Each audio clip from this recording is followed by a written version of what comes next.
جب 1953 میں تحریک ختم نبوت چلی تھی تو ہزاروں عاشقان رسول گرفتار اور شہید ہوئے تھے۔ اس وقت غلام محمد گورنر جنرل یعنی موجودہ صدر کے عہدے پر فائز تھا، جس نے تاجدار ختم نبوت کے نعرے مارنے والے نہتے مسلمانوں کو شہید کروایا۔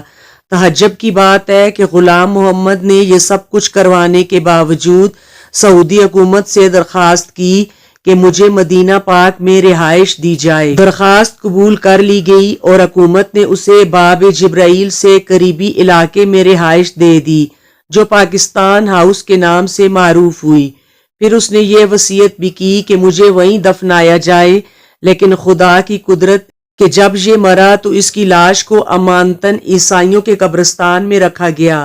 جب کچھ عرصے بعد حسب وصیت لاش کو قبر سے نکال کر سعودی عرب روانہ کرنے کے لیے ایک ڈاکٹر، فوج کے کیپٹن، پولیس اہلکار، 2 گورکھن اور غلام محمد کے قریبی رشتہ دار قبرستان پہنچے تو گورکھن نے جیسے ہی قبر کھود کر تختے ہٹائے تو تابوت کے گرد ایک سانپ چکر لگاتا دکھائی دیا۔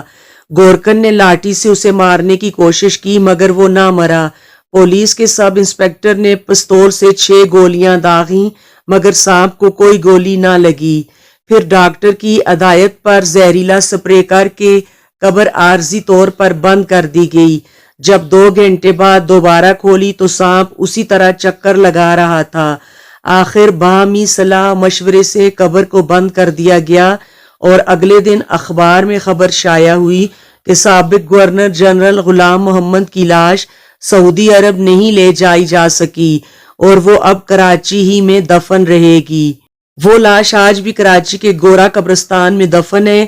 عرفان محمود برق صاحب کے مطابق اس قبر پر کتے آ کر پیشاب کرتے ہیں اور وہاں کا عیسائی گورکھن کہتا ہے کہ اس قبر سے چیخوں کی آواز بھی سنائی دیتی ہے۔ ہم اللہ پاک سے عافیت کا سوال کرتے ہیں، پروردگار جل جلالہ ہمیں ذلت اور والی موت سے بچائے۔